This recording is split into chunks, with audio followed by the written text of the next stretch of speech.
The Great Hall of the Galactic Council buzzed with conversations in dozens of alien languages. Commander Zixthala of the Vorthak Empire stood at the center podium, his scaled hands gripping the edges as he looked out at the 12 species that ruled the galaxy. His yellow eyes held worry, but the other delegates seemed bored. "Honored council members," Zixthala began, his voice echoing through the massive chamber on Zirion Prime. "I bring urgent news from the Outer Rim. Our scouts have discovered something unusual in the Orion Arm." Ambassador Vel-Non of the Kalari Empire waved a thick tentacle in the air. His blue skin gleamed under the chamber lights as he spoke in his bubbling voice. "Commander, we are busy with important trade matters. What could possibly be urgent about that empty sector?" Zixthala activated the holographic display above the podium. Blurry images appeared showing strange two-legged creatures moving around, structures made of metal and stone. The creatures walked upright and seemed to be using tools. Some carried what looked like weapons. These beings appear to be building cities and vehicles. Our long-range sensors detected unusual energy signatures from their planet. The third planet from a yellow star they seemed to call Sol. The chamber erupted in laughter. Hive Queen Zaxth, her insect body clicking as she moved, made a sound like angry buzzing. "Commander, those are clearly primitive animals. Look at them. They barely have fur and their claws are tiny. How could such weak creatures build anything?" "The footage shows them using fire and metal," Zixthala insisted. "Our analysis suggests they might have basic technology." More laughter filled the chamber. Ambassador Vel-Non slapped the table with his tentacle. "Commander, you're seeing patterns where none exist. Every species goes through this phase. We've all seen primitive animals learn to use simple tools. These creatures are probably just smart enough to stack rocks and bang them together. But the energy signatures," Zixthala tried to continue, "are probably natural phenomena." Interrupted Council Leader Mordan, an elderly reptilian whose species had ruled for thousands of years. "Young Commander, in my 300 years on this council, I've seen a dozen false alarms about new intelligent species. They always turn out to be animals with slightly above-average problem-solving skills." The other delegates nodded in agreement. The Kalari had evolved from sea creatures that spent most of their time hiding in caves. The Vorthak came from pack animals that only fought when cornered. Every species in the galaxy had learned long ago that the safest way to survive was to avoid conflict and stick to what worked.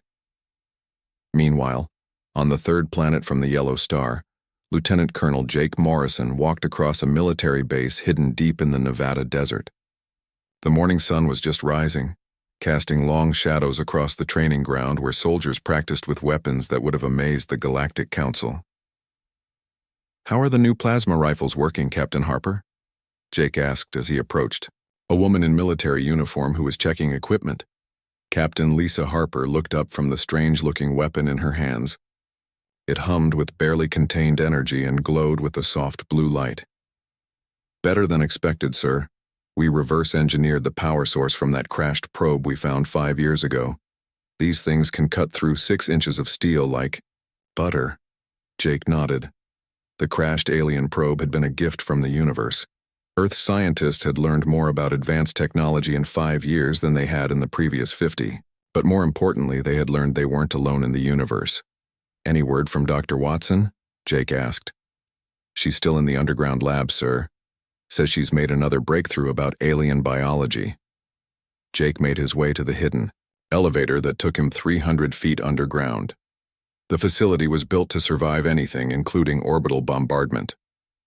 Earth's leaders had decided long ago that if aliens existed, humans needed to be ready for them. Dr. Amy Watson looked up when Jake entered her laboratory. The walls were covered with holographic displays showing alien anatomy and weapon designs. Her brown hair was tied back in a messy ponytail, and her glasses reflected the glow from dozens of screens. "Jake, you need to see this," Amy said, pointing to a display showing the biological structure of various alien species. "I've been studying the probe's database for months.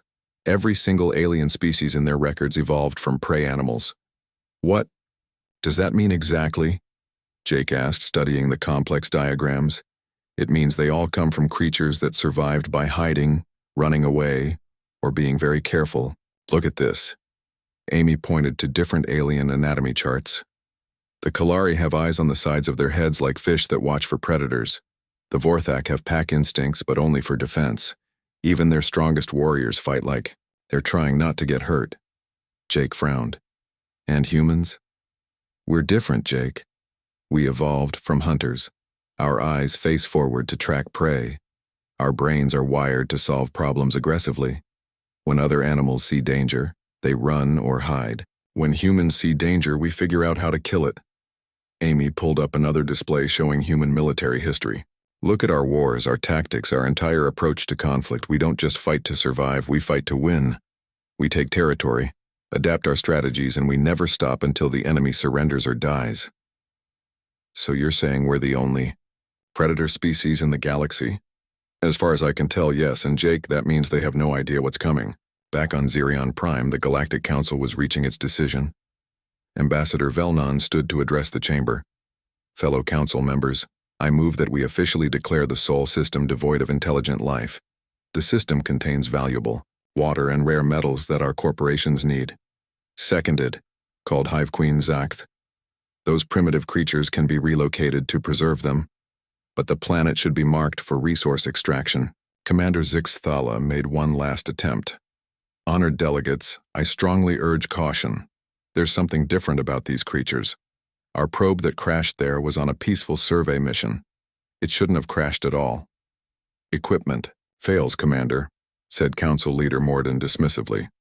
It happens in space. The motion is before us to declare Sol system open for corporate development. All in favor? 11 tentacles, claws, and appendages rose into the air. Only Commander Zixthala kept his scaled hand down. Motion passes, announced Mordan. The Sol system is officially declared free of intelligent life and open for resource extraction. I'm sure the Kalari Corporation will make good use of that water. Ambassador Velnon's skin shifted to a pleased purple color. Indeed, Council Leader. We'll begin harvesting operations within 6 months. It should be a simple extraction. After all, what could primitive animals possibly do to stop us? In the hidden bunker beneath Nevada, alarms began sounding. Sergeant Pete Collins burst into Dr. Watson's lab.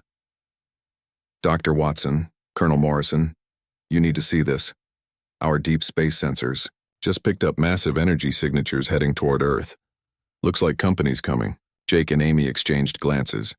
They had hoped for more time to prepare, but the galaxy had made its decision. Earth was about to receive visitors who thought humans didn't exist. How long do we have? Jake asked. 6 months, maybe 7, Pete replied. Jake smiled, but it wasn't a friendly expression. It was the smile of a predator who had just spotted prey. Then we better get ready to introduce ourselves properly. The galaxy had denied that humans existed. Soon they would learn just how wrong they were. 6 months passed like a countdown to war. Captain Zekmar stood on the bridge of his massive harvesting ship, watching the blue and green planet grow larger on his screens. The Kalari fleet stretched out behind him in perfect formation. 24 ships designed to strip a world clean of its resources. Beautiful planet, commented his second officer, Veltar. Shame about all that primitive life crawling around on it. Zekmar nodded, his tentacles swaying with pleasure. The water alone will make us rich. And those rare metals our scans detected will keep the forges running for decades. Begin relocation protocols for the wildlife. The Kalari had done this hundreds of times. Land on a planet, move any large animals to safer areas, then strip away everything valuable. It was clean, efficient, and profitable. The creatures on this world looked bigger than most animals they usually dealt with, but they didn't seem to have any real weapons or technology. Sir, called the communications officer. I'm picking up artificial signals from the planet. Radio, waves, and some kind of primitive data transmissions. Zekmar waved a dismissive tentacle. Probably just the natural electromagnetic field. Some planets produce strange signals. Begin descent to the surface. That's when Admiral Kate Sullivan's voice came through their speakers, speaking in perfect Kalari trade language. Unknown vessels, this is Admiral Kate Sullivan of the Earth Defense Force. You are entering sovereign human territory without permission. State your business or leave immediately. The bridge fell silent. Captain Zekimar stared at the communication panel as if it had grown extra eyes. Did that animal just speak to us? It seems to know our language, sir, the communications officer said nervously. Zekimar started laughing, a bubbling sound that filled the bridge. This is wonderful. Someone trained the local wildlife to repeat sounds. Probably some kind of elaborate joke by those Vorthak comedians. He opened a channel. Hello, little animal. This is Captain Zekimar of the Kellari Corporation. We're here to harvest this planet's resources.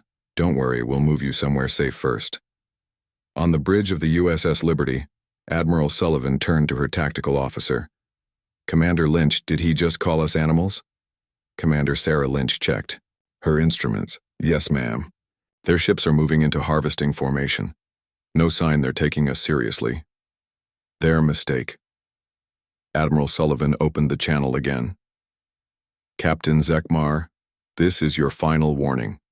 Leave our system now, or we will defend ourselves. More laughter came through the speakers. Little creature, you're very entertaining, but we have work to do. Please move out of the way so the adults can get started. Admiral Sullivan closed the channel and turned to her crew. Well, diplomacy failed. Commander Lynch, signal the fleet, all ships weapons free. Show them what humans think about being called animals. The USS Liberty was humanity's first faster-than-light warship, built using technology learned from the crashed alien probe.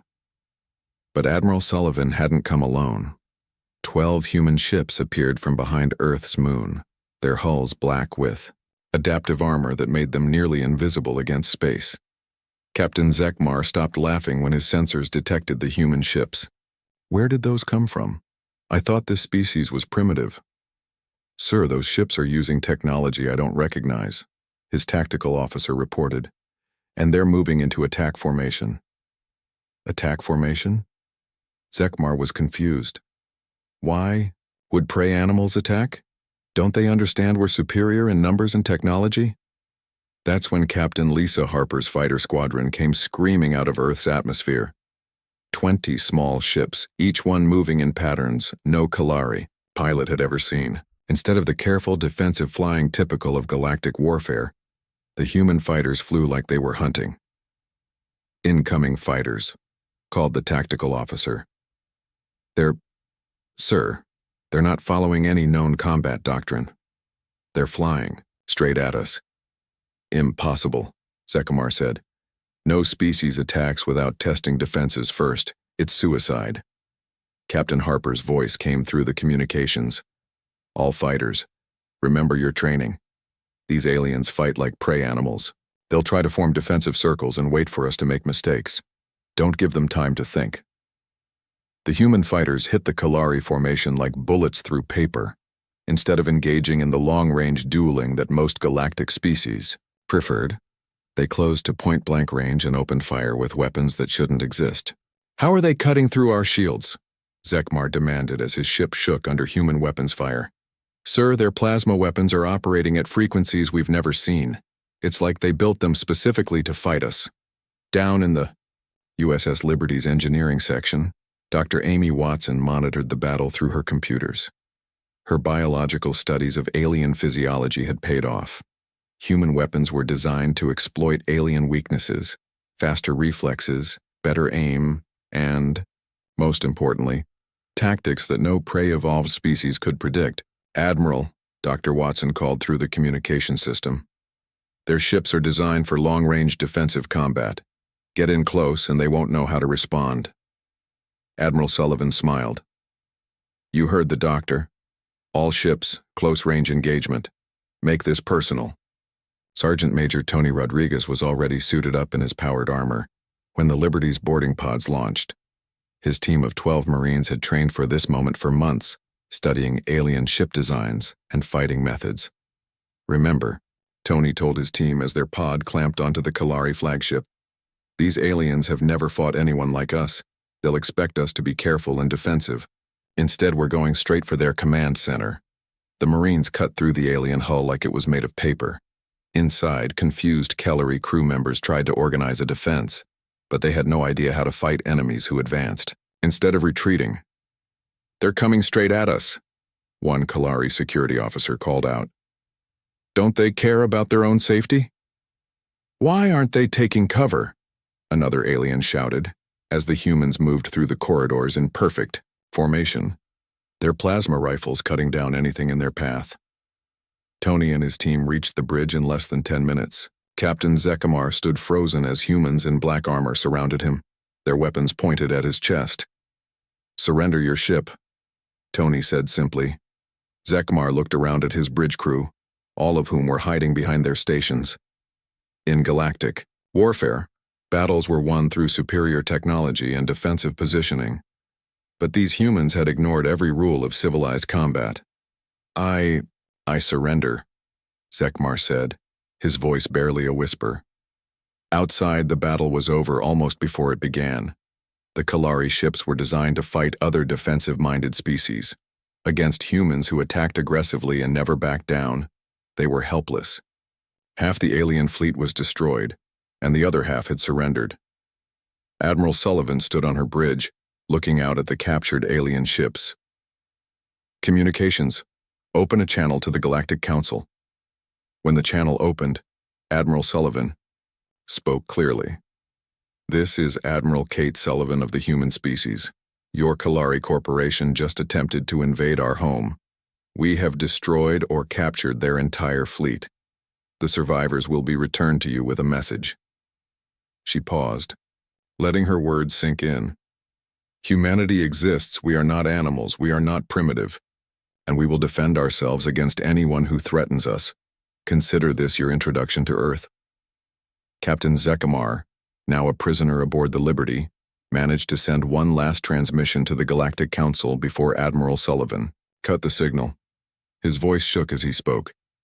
Council, this is Captain Zekimar. Emergency priority message. The creatures in the Sol system, they're not animals. They're warriors. Real warriors. They fight like nothing I've ever seen. We're not dealing with a primitive species. We're dealing with something the galaxy has never encountered before. The transmission ended, leaving the galaxy to wonder what exactly humans were and what they would do next. The emergency session of the Galactic Council was unlike anything in recorded history. Captain Zekimar's transmission had spread panic throughout the galaxy's ruling species.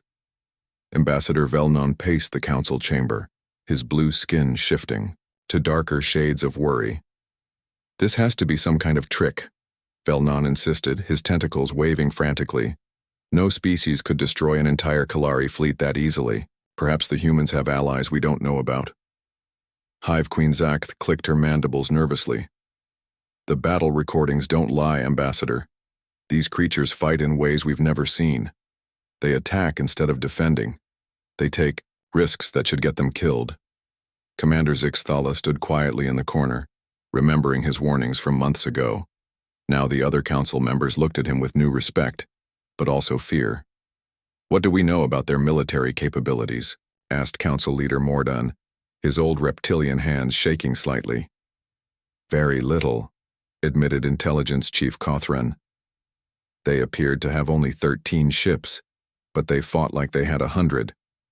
Their weapons technology seems built specifically to counter our defenses. War Prime Kethvar of the Vorthak Empire stepped forward. His red scales gleamed under the chamber lights, and his yellow eyes burned with anger. Enough talk. The Vorthak Empire has faced every threat in this galaxy for 1,000 years. These humans may have surprised the soft Kalari, but they won't surprise us. War Prime, Velnon said carefully. Perhaps we should try diplomacy first. Kethvar laughed, a harsh, growling sound. Diplomacy is for prey species, Ambassador. The humans have declared themselves warriors very well. They will face the Crimson Fleet and learn what real war looks like. Meanwhile, on Europa Station, humanity's first off-world military base, General Jake Morrison walked through the training areas where Earth's new Space Marine Corps was preparing for war. The base had been built in secret over the past 6 months, using alien technology captured from the Kalari. How are the new recruits doing, Colonel Carter? Jake asked. Colonel Ben Carter gestured toward a group of Marines practicing with alien weapons. Better than expected, sir. Dr. Watson's biological research is paying off. We understand how aliens think and fight, but they know nothing about us. In the command center, Commander Sarah Lynch studied holographic displays showing alien fleet movements throughout the galaxy. Her tactical analysis had become crucial to Earth's defense planning. "General," Sarah called out, "we're detecting massive military buildup in the Vorthak home system. Looks like they're assembling their main battle fleet." Jake nodded. "How many ships?"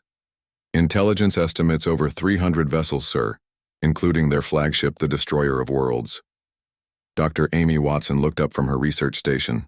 "Jake, I've been analyzing the Vorthak military doctrine. They're different from the Kalari.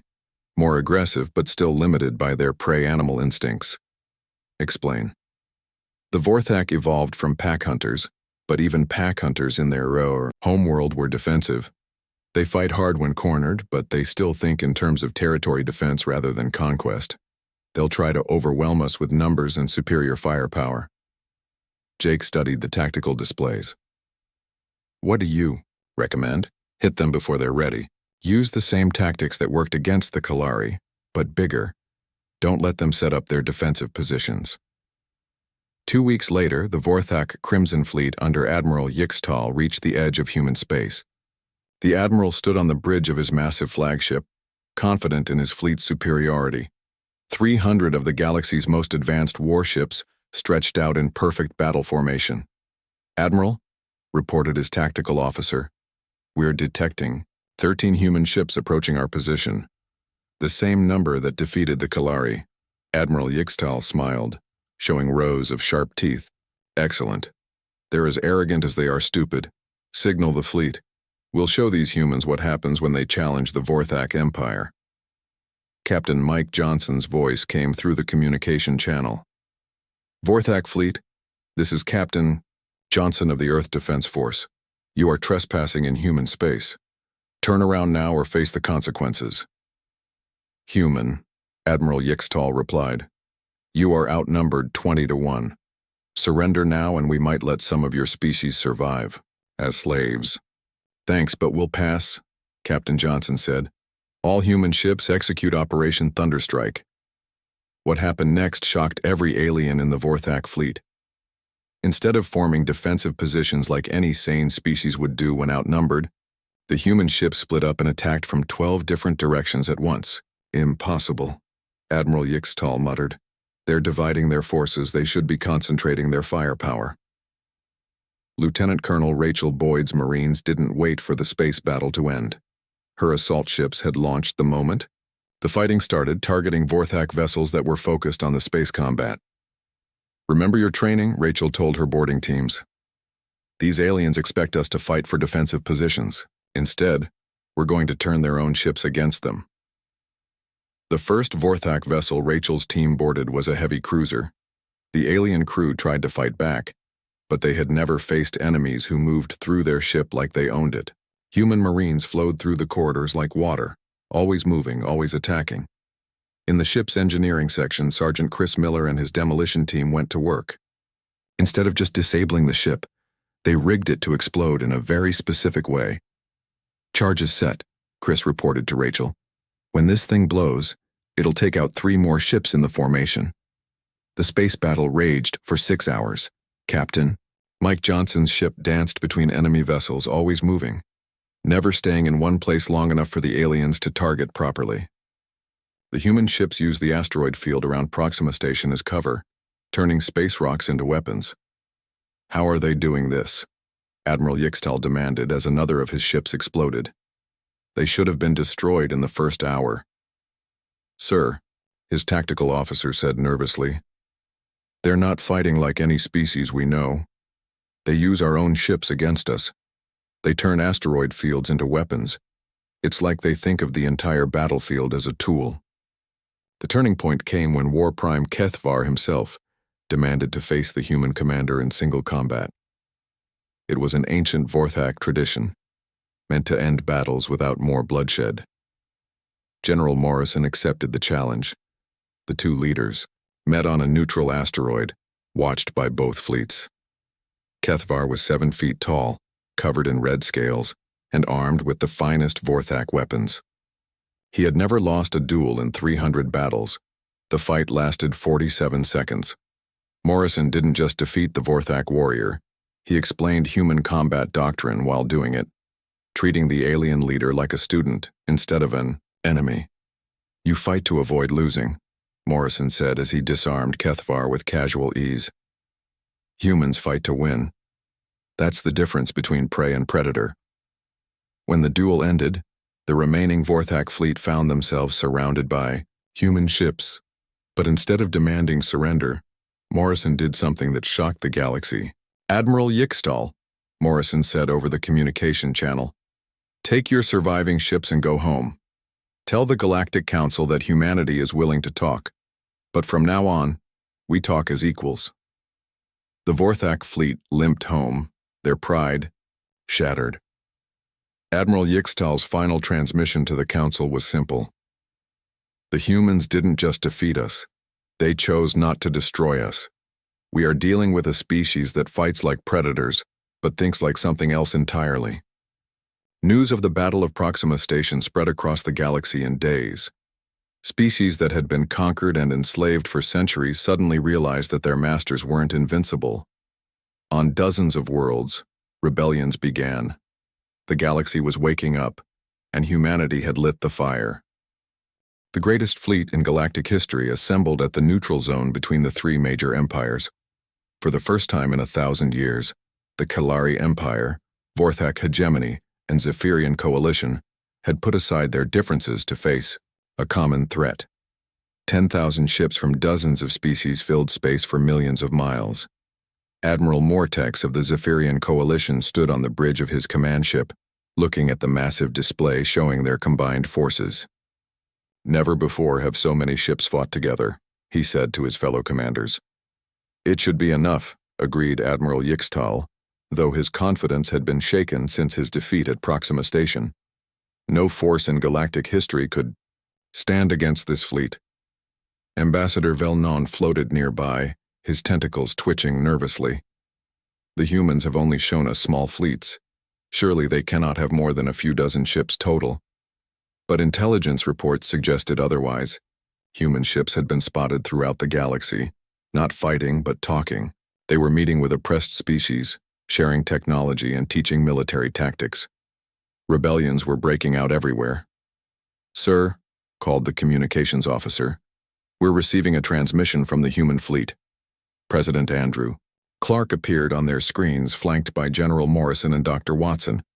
Behind them stood representatives from a dozen alien species that had joined the human cause. Leaders of the galactic empires, President Clark began, I am President Clark of the United Earth Government. We didn't ask for this war, but since you've brought it to us, we're going to finish it. Human, Admiral Mortex replied, you face the combined might of the galaxy. 10,000 ships against your handful. Surrender now and we might allow your species to exist as a client state. General Morrison stepped forward. Admiral, you still don't understand. This isn't about ships or numbers. This is about freedom versus oppression. And freedom always wins in the end. Enough talk, Admiral Yixtal snarled. All ships, advance. Let's end this human problem once and for all. The Battle of Terra Nova began with the largest space engagement in galactic history. But what the alien commanders didn't know was that humanity had spent the last months doing more than just building ships. They had been building something much more dangerous. Hope. Captain Ben Rodriguez commanded the human vanguard from the bridge of a captured Vorthak cruiser. His crew was a mix of humans and liberated alien slaves who had learned to fight like humans. They didn't just want to survive this battle, they wanted to win it. All ships, Rodriguez called out. Remember, what we learned from our alien friends, their battle doctrine requires them to maintain formation. Break their formations and they'll panic. Commander Sarah Wells led her experimental fighter wing in patterns that made no sense to alien tactical computers. Her ships moved like a school of fish, but fish that attacked instead of fled. They darted between the massive alien ships, targeting communication arrays and command centers. Their fighters are everywhere at once, reported a confused Kalari tactical officer. How can they coordinate without staying in formation? Dr. Watson's research had revealed that alien species communicated in battle through rigid command structures. Humans had learned to fight as individuals who worked together, making them impossible to predict or counter. The real surprise came when the alien fleet tried to surround the human forces. Admiral Mortex expected the humans to form a defensive circle like any sensible species would do.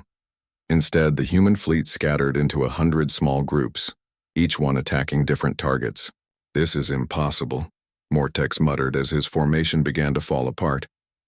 "No species fights like this. Where is their command structure? How do they coordinate?" General Morrison commanded the human fleet from the USS Defiance, but he wasn't giving orders like an alien admiral would. Instead, he was letting his captains fight the way humans fought best, with creativity and initiative. "All ships, you know what to do," Morrison said simply. "Show them what free beings fight like." Lieutenant Colonel Rachel Boyd's Marines were already aboard enemy ships throughout the alien fleet. But this time, they weren't just capturing vessels. They were liberating the alien slaves and prisoners that every empire used as crew members. "You don't have to die for masters who treat you like animals," Rachel told a group of freed alien workers. "Fight with us and be free." The liberated aliens didn't fight like their former masters. Freed from the rigid command structures that had controlled them, they fought with the desperate fury of beings who had nothing left to lose. Sergeant Chris Miller's demolition teams weren't just destroying enemy ships anymore. They were turning captured vessels into broadcasting stations, sending messages of freedom throughout the galaxy in dozens of alien languages. "This is the Earth Liberation Corps," came the broadcasts. "Your oppressors are not invincible. Rise up. Fight back. Be free." The battle raged for 18 hours. What started as 10,000 ships against 300 became something else entirely as captured alien vessels turned against their former fleets. The rigid formations that alien admirals depended on collapsed into chaos. "Sir," a panicked Kalari officer called out, "our own ships are firing on us. The humans have turned half our fleet against us." Admiral Mortex watched his Grand Alliance fall apart. "How is this possible? We outnumbered them 30 to 1. "Numbers don't matter if your own ships are shooting at you." General Morrison's voice came through the communication channel. "Admiral, order your remaining ships to stand down. This battle is over." "Never," Mortex replied. "The galaxy will not bow to primitives." "Then you've chosen extinction over evolution," Morrison said sadly. "All human ships, finish this." The final phase of the battle lasted only 2 hours. The remaining alien ships, cut off from their support and surrounded by former allies, surrendered, one by one. Admiral Mortex's flagship was the last to fall, captured by a boarding party led by human Marines and liberated alien rebels fighting side by side. 3 months later, representatives from across the galaxy gathered on Earth for the signing of the Terran Accords. The old Galactic Council was dissolved, replaced by a federation where every species had a voice, not just the strongest. General Morrison, now serving as Earth's first galactic ambassador, stood before the assembly of hundreds of alien species. Many were former slaves who had never imagined they could speak as equals to their former masters. "We didn't come to your galaxy to conquer it," Morrison said. "We came to wake it up. For too long, a few species ruled while others served. That ends today." Dr. Watson had established research stations throughout the galaxy, studying alien technology and biology. But unlike the old empires, humans shared their discoveries freely with anyone who wanted to learn. Captain Lisa Harper ran training academies on dozens of worlds, teaching former prey species how to think like predators when they needed to defend themselves. The galaxy was learning that strength came not from oppressing others, but from lifting them up. The final scene of humanity's introduction to the galaxy took place in a small classroom on a former slave world. A young alien child raised her hand and asked her human teacher, "Why did the old empires never think to fight the way you do?" The human instructor smiled. "Because they forgot that being strong doesn't mean making others weak. Real strength comes from making everyone around you stronger too." The galaxy that had once denied humanity existed now looked to Earth for guidance, not because humans were the strongest, but because they had shown everyone else how to be strong themselves. The age of empires was over. The age of freedom had begun.